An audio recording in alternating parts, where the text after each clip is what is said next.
Because it will send a bad precedent right now na yung Senate pwede palang pagtaguan ng isang pugante.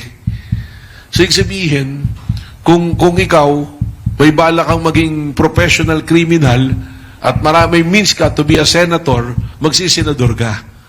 Enzo Recto, kalaban ang katiwalian at kasinungalingan, kakampi sa katotohanan at kabutihan. We will look at the records of Bureau of Immigration. Siyempre, nakipag-coordinate tayo with the Bureau of Immigration and yung mga point of entries na identify natin is being monitored. Sasabihin natin wala naman pong record ng paglabas. But of course, I know that the next question, there are personalities na nakalabas ng bansa natin na hindi lumalabas yung records nila sa immigration.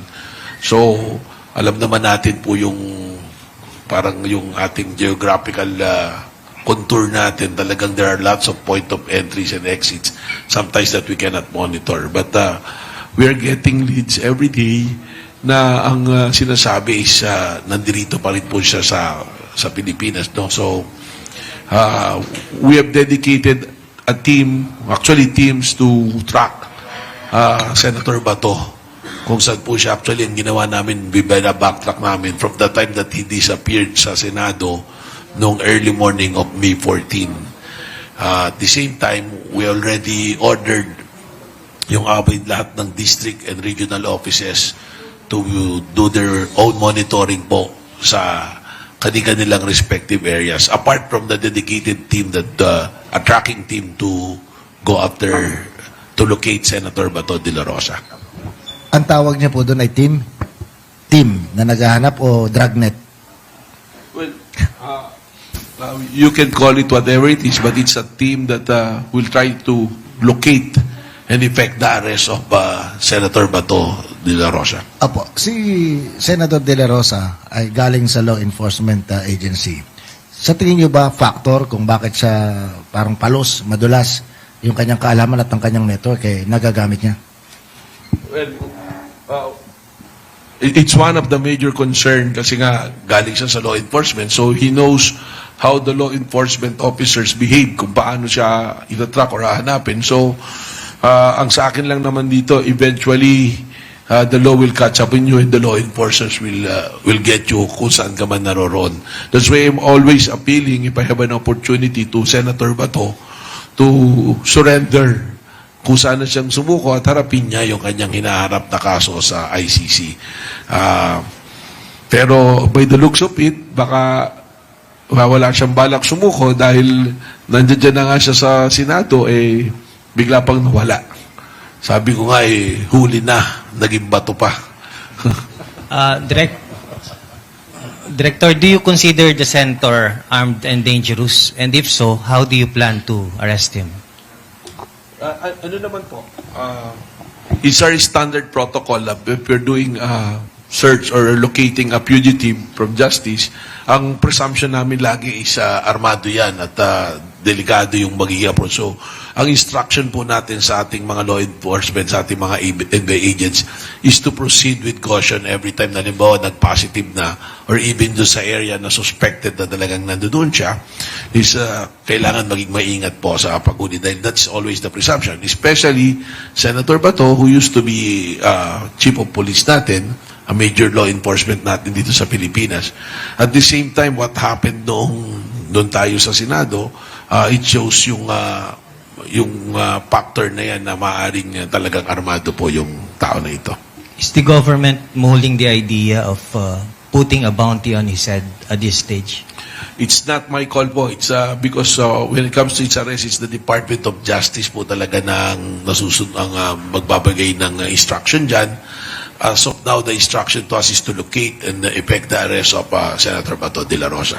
Would you know of any groups or personalities helping the senator at this point to continue to hide from the long arm of the law? Well, it's always considered din po every time that we are looking after for a fugitive dahil hindi naman po baka kakilos siya ng siya lang na walang tumutulong. And in fact, there are personalities na supposed to to shed light at sumagot po doon sa mga katanungan kung nasaan na si Bato. Ano po? Parang it's clear na tumulong si Senator Robin Padilla na makalabas siya sa Senate premises. At Well- pwede bang i-charge siya ng aiding and abetting escape of a fugitive from justice? Well, hindi naman na po contestable yan. It is Senator Padilla himself po confirmed na sa kanya sumakay, nakisakay sa kanya, at ibinaba niya sa isang lugar kung saan na kinuha. So, I think, without even the law enforcement asking Senator Padilla kung asan, I think he's a responsible senator, responsible citizen, na alam na niya na ngayon na dapat managot sa batas. Siya na mismo ang voluntarily to shed light sa pangyayari na ito, ano po. Although the question of kanyang responsibility or anything that this should be answerable under the law is being studied and built up by the Department of Justice in coordination with other agencies involved po. Ang claim niya ay bumaba sa Makati si Bato, tapos hindi niya na alam kung nasaan. Well, even if there are some questions that he should answer, hindi lang yung sumakay sa kanya at saka bumaba. I think, again, I'll go back to what I said, that he is a responsible citizen, senador siya. At you have to remember, sinabi nila that Senator Bato was under their protective custody. So, yun yung isang dapat na sagutin ng Senado, na you took it upon yourself nung May 11, nung kami po yung unang pumunta ron para effect yung arrest, na usapang lalaki po yun with the Senate President and with the other senators, na they are saying he is under the protective custody of the Senate. So ano ibig sabihin po nun? If you took it upon yourself na protective custody mo, ang ibig sabihin nun, na pagka hindi nyo siya pwedeng kuhain sa amin, kami nang bahala, pero pag kailangan niya ng managot sa batas at kailangan siyang ipresenta sa anumang ahensya o korte, we will make him available. At yan po yung eksaktong sinabi nung ako'y nakikipag-usap sa kanila nung Lunes. Na pagka meron na talaga, pag may order at talaga namang dapat na siyang isuko, hindi naman tatakas yan, hindi susuko.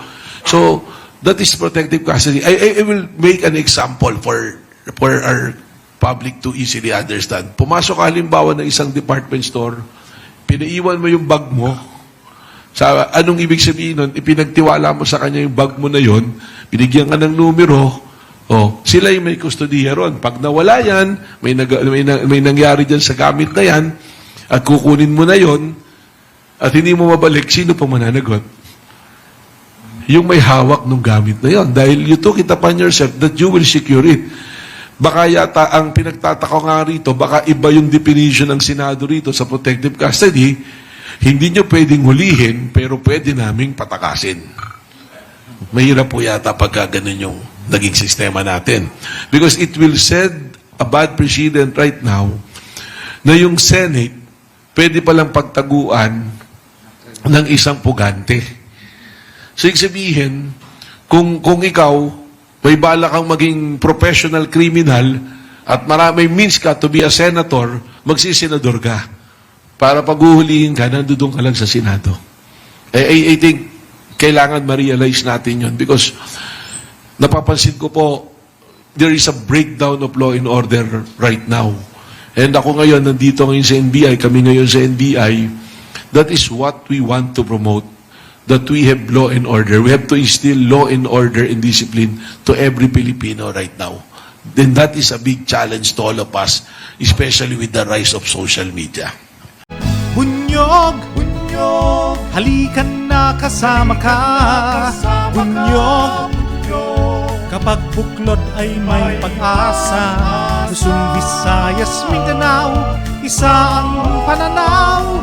Sa bagong Pilipinas ang bunyog isisigaw. Bunyog.